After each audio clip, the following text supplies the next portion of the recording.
Hey TikTok, I'm here today on Thursday with my X-Men shirt. Ready to talk about episode 8. Titled is Extinction Part 1.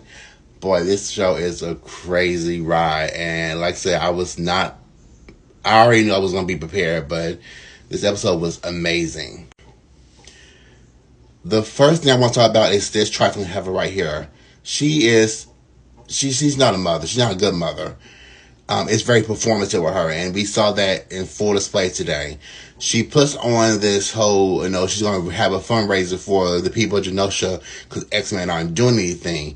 You care so much about helping out music, yet your own son, who came to you after being chased down by sentinels, tells you he needs help, and you say, do what they say, go with them.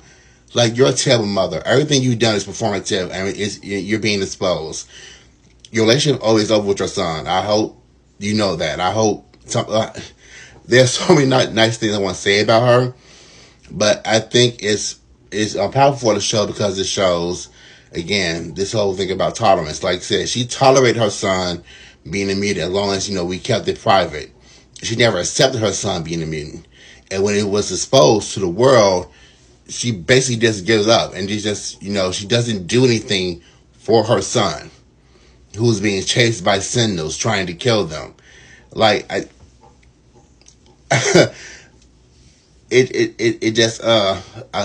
don't like this woman. There's 2 episodes left. Whatever happens to her, I hope something bad happens to her because I know this thing had me heated, very heated. But let's continue. So this feels like a good segue. We have on the opposite side, we have Kurt, who again I absolutely love. He is such a great addition to the show. I hope he's going after this season. He becomes a regular permanent X-Man. He has such a kindness and wisdom to him. I love the scene with him and Jean, and they're talking about family and choices. Everything with Madeline and Cable being back. And he says something very beautiful to her, that blood is blood, family is a choice. And given what I just talked about, where Roberto going through with his family, who she pretty much basically abandoned him, but yet with Jubilee, with X-Men, he has like a chosen family. But I absolutely love Kurt, and I'm so happy he's here. He's like, he has this wisdom, he has an ear to listen to for people to, just confined into, and he's wonderful. I love Kurt. Also, quickly, we got to see Kurt get some action, which I told you I was very excited about. He got down, like he could be, that kind, soulful person, but he also get down with the get down. And I love seeing Kurt in action with Wolverine. It was beautiful. Seeing him. Well, actually, what it looks like for people to teleport with him through Wolverine's eyes was a great touch. Absolutely loved it.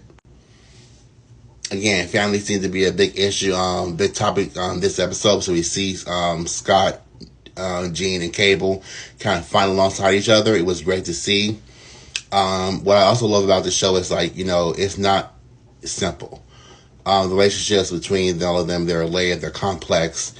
But you see them working through it.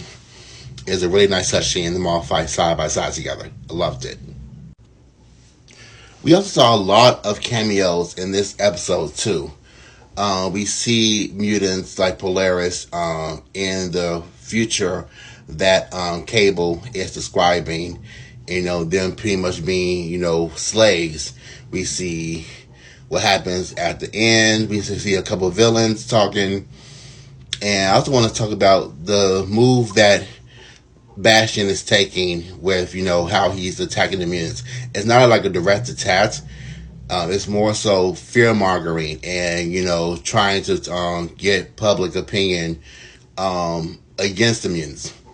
Because, he says to that woman who, people say she's Mystique. I don't think she is, but about bullying the underdog, you start to feel sorry for them. So he's trying to get public opinion to sway against them. And again, he's a lot of fear mongering, a lot of he's political tactics. But and I wonder about that with 2 episodes left. So we see Spider-Man, 90 Spider-Man. I was very happy to see that. And we saw Captain America. Are the Avengers going to get involved in this? Like, and if they are, whose side are they going to be on? Very excited for about that too. This thing, and like I said, to that point, we get this thing with Magneto, and I believe he goes to the top of North Pole Antarctica. I think where the magnetic pull is, where it's the most strongest at. He's already a mega level immune, so he kind of uses that to amplify like his magnetism powers. Shuts the world down, and let it be known from here. I've always been Magneto is right. He was. And the speech that Cooper gave kind of really relays that out. Like, he knows humans or humanity better than Charles ever did, because, and I think that was like a subtle nod to, like, in real life, tragedy happens, people feel bad, but they kind of move on. Nothing actually gets done. And it's something that happens far too many times. And Magneto, in his underwear, shut the world down. Absolutely boss move. And right on time, Charles comes back, calls his X-Man, and that's how we ended.